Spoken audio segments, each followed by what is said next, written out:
नमस्कार विद्यार्थी मित्रांनो, सह्याद्री मॅथमॅटिक्स प्लस या यूट्यूब चॅनलमध्ये आपलं स्वागत आहे.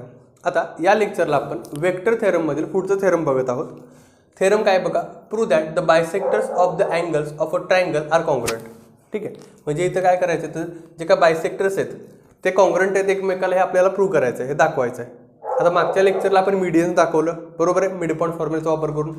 आता या लेक्चरला आपल्याला जे काय बायसेक्टर्स आहेत ते कॉन्ग्रुएंट आहेत हे दाखवायचं आहे. आणि हे दाखवत असताना जर तुम्ही मागचं थेरम बघितलं नसेल, ठीक आहे, तर तुम्हाला डिस्क्रिप्शन बॉक्समध्ये लिंक दिले. वेक्टरचे सगळे थेरम आहेत, डिफरन्सिएशन आहे, इंटिग्रेशन, म्हणजे मॅथ्समध्ये जेवढे पण बोर्डसाठी IMP थेरम आहेत सगळ्यांची प्लेलिस्ट आहे. ठीक आहे, कारण त्या थेरमप्रमाणेच हे थेरम आहे. आता मागचं थेरम कसं आपण सोडवलेलं, तर त्या ठिकाणी आपण मिड पॉईंट फॉर्म्युला वापरलेला.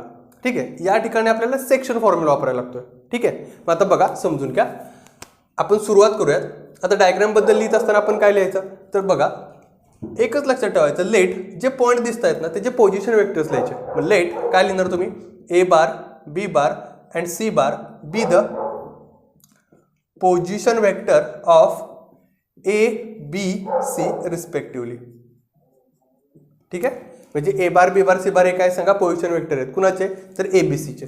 ठीक आहे, ऑफ ट्रायंगल तुम्ही म्हणू शकता ABC, असं पण म्हणू शकता.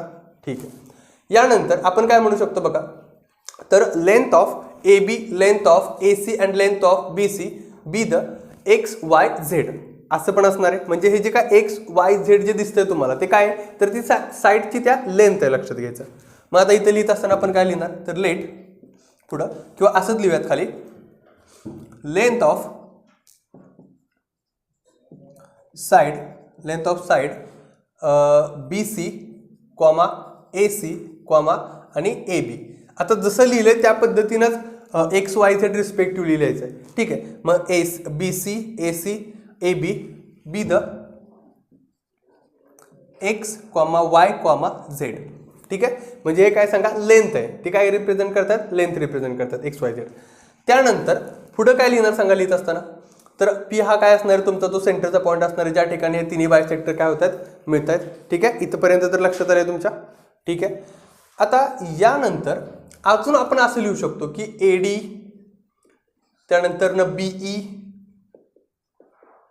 त्यानंतर CF. बघा बरं, AD, BE, CF याबद्दल पण लिहिलं पाहिजे. हे काय सांगा, हे काय तर बायसेक्टर आहेत. ठीक आहे, रिस्पेक्टिव्ह अँगलचे. मग काय म्हणणार इथं be the bisector of angle ABC respectively. म्हणजे काय काय लिहिलं लक्षात आलं, पोझिशन वेक्टर्स, त्यानंतर लेंथ साईडचे XYZ आहेत ते, त्यानंतर AD, त्यानंतर BE, CF हे बायसेक्टर्स लिहिले.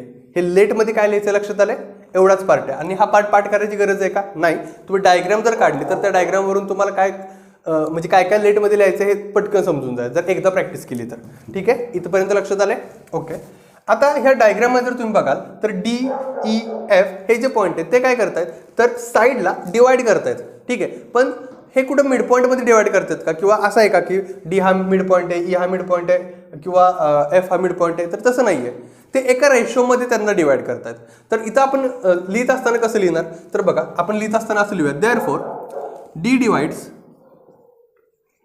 BC इन रेशो, असं म्हणूयात इन रेशो. आता D हा BC ला कोणत्या रेशोमध्ये डिवाइड करतोय तर तो डिवाइड करतोय AB ॲज टू AC मध्ये. म्हणजे कसं बघा, D divides BC in ratio AB as to काय सांगा AC. दॅट इज आपण काय म्हणू शकतो सांगा, तर यालाच आपण असं म्हणू शकतो AB ची लेंथ काय Z, AC ची लेंथ काय Y, म्हणजे थोडक्यात Z ॲज टू Y मध्ये तो डिवाइड करतोय.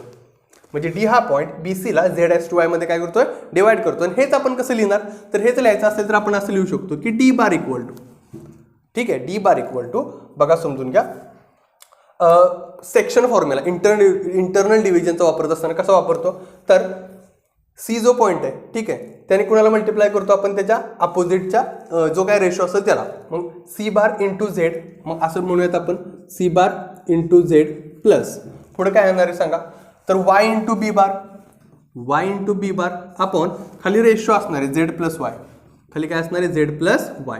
हे कळलं का तुमच्या लक्षात आलंय. हे असणार इक्वेशन नंबर आपलं 1.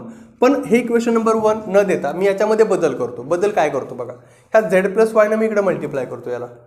मग जर मी झेड प्लस वायने इकडे मल्टिप्लाय केलं तर काय होणार बघा, इथं असं येईल Z plus Y D bar, ठीक आहे, इक्वल टू इथं काय असणार आहे C bar Z plus Y B bar. हे क्लिअर झालं. आता या ठिकाणी आपल्याला कशाची गरज आहे, तर या ठिकाणी तुमच्या लक्षात आलं असेल की इथं C bar Z Y into B bar हे आहे. मग इथं आपण काय घेऊ शकतो अजून, तर इथं आपण असं घेऊ शकतो x into A bar. X into काय घेऊ शकतो ए बार. मग एक्स इंटू ए बार आपल्याला दोन्ही साईडला ॲड करावं लागेल. म्हणजे हे असं येणार बघा Z plus Y D bar plus X into काय सांगा A bar equal to X into A bar plus Y into B bar plus Z into C bar येणार आहे. आणि याला आपण इक्वेशन नंबर 1 म्हणणार आहे. आणि या पद्धतीनं X A bar plus Y B bar plus Z C bar ह्या तिन्ही, म्हणजे आता इथं कसं डी डिवाइड करतो बी सीला, त्या पद्धतीनं ईच्या ठिकाणी किंवा एफच्या ठिकाणी जसे आपण काय करणारे फॉर्म्युला वापरणारे सेक्शन फॉर्म्युले, त्यावेळेस तुम्हाला इथं X A bar Y B bar Z C bar हे RHS साईडला तयार करायचे. ठीक आहे, म्हणजे जर सपोज जसं की इथं एक्स ए बार नव्हतं, मग एक्स ए बार नव्हतं तर आपण काय केलं दोन्ही साईडला ते काय केलं ॲड केलंय. त्या पद्धतीनं जर पुढच्या फॉर्म्युल्याला वाय बी बार नसेल तर वाय बी बार आपण दोन्ही साईडला काय करणार आहे ॲड करणार आहे. हे लक्षात आले. मग आता नेक्स्ट आपण बघूयात. नेक्स्ट काय इथं, तर नेक्स्ट बघा जसं डी डिवाइड करतोय बीसीला तसं काय करणार सांगा ई डिवाइड्स ए सी. मग आता इथं लिहूयात आपण E divides A C in ratio काय सांगा, तर ई कुठल्या रेशोमध्ये डिवाइड करतोय, तर ए बी अपॉन आपण असं म्हणूयात बी सी किंवा C B, A B as to C B. ठीक आहे, बघा बरं ईला कसं डिवाइड करतोय आपण, तर ए सीला डिवाइड करणारं सी बी आणि काय सांगा ए बी असणार आहे. मग आता दॅट इज इथं आपण याला कशाने रिप्लेस करू शकतो, तर याला आपण असं रिप्लेस करू शकतो बघा Z as to X, Z as to काय सांगा एक्स. मग आता इथं लिहित असताना आपण कसं लिहिणार आहे, तर ई बार बरोबर पुढं काय येणार आहे, तर C into Z bar plus A into X bar येणार आहे. ठीक आहे, किंवा ए बार इंटू एक्स येणार आहे. आणि इथं काय येणार आहे सी बार इंटू झेड येणार आहे अपॉन इथं खाली येणार आहे एक्स प्लस झेड. मल्टिप्लाय करा इकडं, मग X plus Z into E bar equal to A bar X plus C bar Z असणार आहे. मग या ठिकाणी कोणाची गरज आहे, तर या ठिकाणी लक्षात घ्या आपल्याला जसं इथं एक्स ए बारची गरज होती तसं तिथं वाय बी बारची गरज आहे. ठीक आहे, मग आपण इथं असं करूयात X plus Z E bar plus Y B bar equal to A bar X plus Y B bar plus Z C bar असं लिहिणार आहे. आणि याला आपण इक्वेशन नंबर 3 बनणार आहे. म्हणजे बघा इक्वेशन नंबर काय येणार इथं 3. सिमिलरली असंच आपण काय म्हणणार खाली, तर F divides A B in the ratio B C as to A C. मग इथं लिहूयात देअरफॉर एफ डिवाइड्स काय सांगा एफ कुणाला डिवाइड करतोय ए बीला.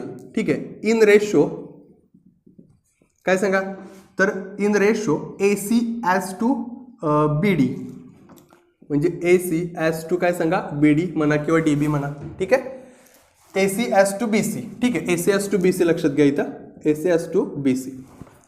आता काय होतं गडबडीमध्ये बघताना चुकतं, लक्षात घ्या त्यामध्ये व्यवस्थित बघायचं.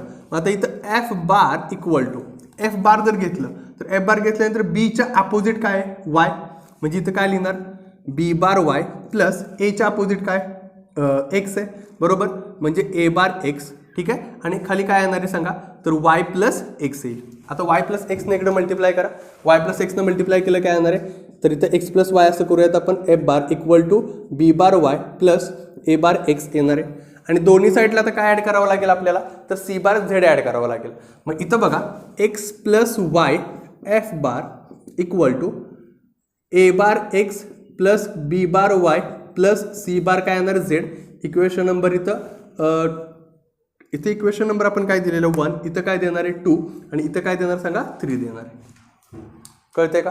ठीक आहे, आता यानंतर फ्रॉम 1 to 3 फ्रॉम 1 2 and 3 1 2 3 वरून काय आपल्या लक्षात येतं, तर 1 2 3 वरून असं लक्षात येतं की एक जी साईड आहे ती पूर्णपणे कशी आहे सिमिलर आहे.